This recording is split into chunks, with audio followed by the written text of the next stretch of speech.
ஆனால் தாவேக்கா காங்கிரஸ் கூட கூட்டணி வைக்க போகிறாங்க அப்படிங்கிற மாதிரி பேச்சுவார்த்தை போயிட்டு இருக்கு. அப்போ அது இனிமேல் தான் தெரியும் அவங்க என்ன பண்ணுறாங்கன்னு. ஓகே, போர் நடக்குது அப்படிங்கிறாரு அது வந்து தொடர்ந்து மாண்புமிகு முதல்வராக இருக்கட்டும், துணை முதல்வராக இருக்கட்டும், சமீபமாக துணை முதல்வர் அவர்கள் திண்டுக்கல் மாவட்டத்துக்கு ஒரு கல்யாணத்துக்கு வராரு.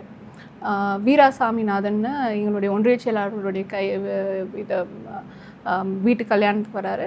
அங்கே இது அவங்க எல்லா அமைச்சர்களும் காங்கிரஸ் கட்சியினுடைய பிரதிநிதிகளும் கலந்துக்கிறாங்க. அங்கே அவர் குறிப்பிட்டது கை எப்பவுமே நம்ம கையை விட்டு போகாது அப்படின்னு துணை முதல்வர்கள் குறிப்பிட்டு பேசுகிறாங்க. தொடர்ந்து காங்கிரஸும் எல்லா இந்தியன் நேஷனல் காங்கிரஸும் காங்கிரஸ் கட்சியினுடைய பிரதிநிதிகளும் உறுதியாக இருக்காங்க அதில். ஓகே, டிஎம்கேக்கும் டிவிகேக்கும் நடுவில் போர் நடக்குதாமே விஜய் சொல்லியிருக்காரு. போர் நடக்குது, ஆனால் டிவிக்கே அந்த போரில் இருக்காங்களான்றது தான் கேள்வி.